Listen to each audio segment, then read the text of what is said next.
On the night of September 11, 1857, two Mormon militiamen, along with Officer John D. Lee, approached the Baker Fancher party wagons with a white flag. Lee told the battle-weary emigrants that he had negotiated a truce with the Paiute Indians, whereby they could be escorted safely the 36 miles back to Cedar City under Mormon protection in exchange for turning all of their livestock and supplies over to the Native Americans. Accepting this promise, the emigrants were led out of their fortification. The adult men were separated from the women and children, and they were placed into wagons, flanked by armed militiamen. When a signal was given, the militiamen turned and shot the male members of the Baker Fancher party standing by their side.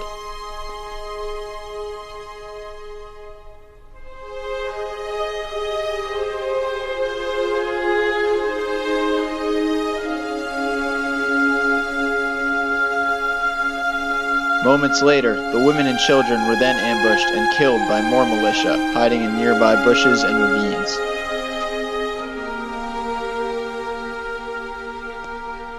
The sight was one too horrible and sickening for language to describe.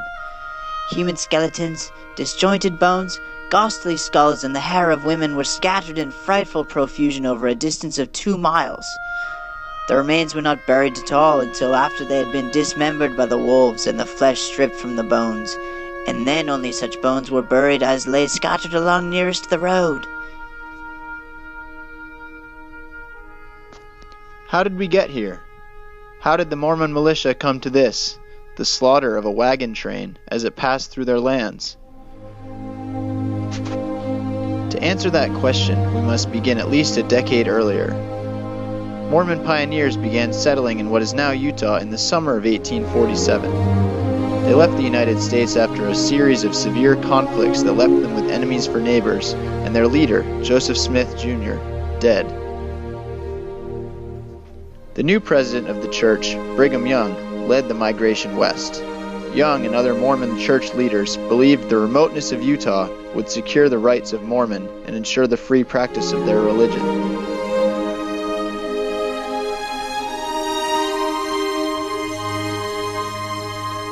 However, the isolation did not last long. Increased migration, including the California Gold Rush in 1848, brought thousands of immigrants west, passing directly through Mormon territory.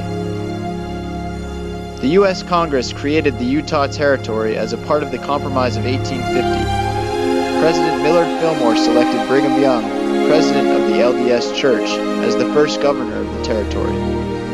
The Mormons were pleased by the appointment, but gradually, the amicable relationship between Mormons and the federal government would break down. East Coast political leaders like President James Buchanan were alarmed by the semi-theocratic dominance of the Utah Territory and the way in which ecclesiastical leaders were often elected to public office. Soon after his inauguration in 1857, President Buchanan dispatched 2,500 men, 1/6 of the U.S. Army, to quell what he saw as a rebellion in Utah, and to install Alfred Cumming in Young's place as governor.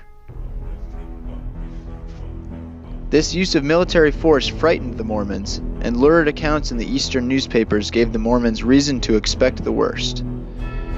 In early August, Young reactivated the Nauvoo Legion, the Mormon militia, which consisted of all able-bodied men between 15 and 60. Firearms were repaired, sabers were sharpened, scythes were turned to bayonets. The Latter-day Saints were ready to fight. The Mormons sought to hinder the army rather than engage them in direct conflict. Use every exertion to stampede their animals and set fire to their trains.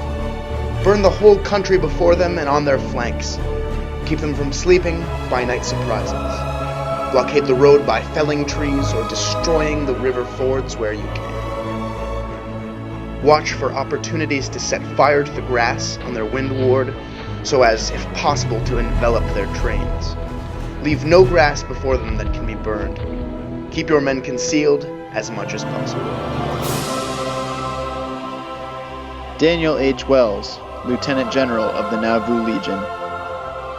As John Hawley observed, the general sentiment in the southern Mormon settlements that September was that all that came in the territory must be cut off. Tensions were running too high for a bloodless resolution. As a group of California-bound settlers from Arkansas and Missouri passed through Mormon territory, they were beset by the local militia. 120 men, women, and children were killed in the attack, which came to be known as the Mountain Meadows Massacre. Only 17 survived, each of them children under the age of 7.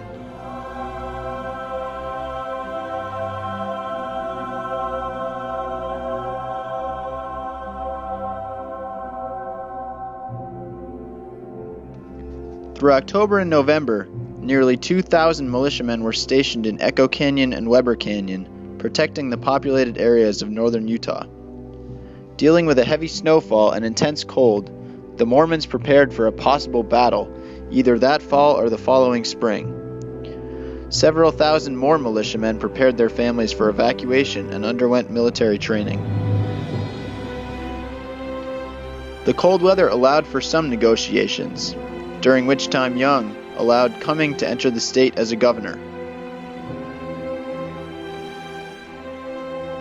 Nevertheless, Young decided to enact his Sevastopol policy by the end of summer, a plan to evacuate the territory and burn it to the ground rather than fight the army openly. The Mormons boarded up their homes and farms and began to move south, leaving small groups of men and boys behind to burn the settlements if necessary. It was an extraordinary operation. As the saints moved south, they cached all the stone cut for the Salt Lake Temple and covered the foundations to make it resemble a plowed field.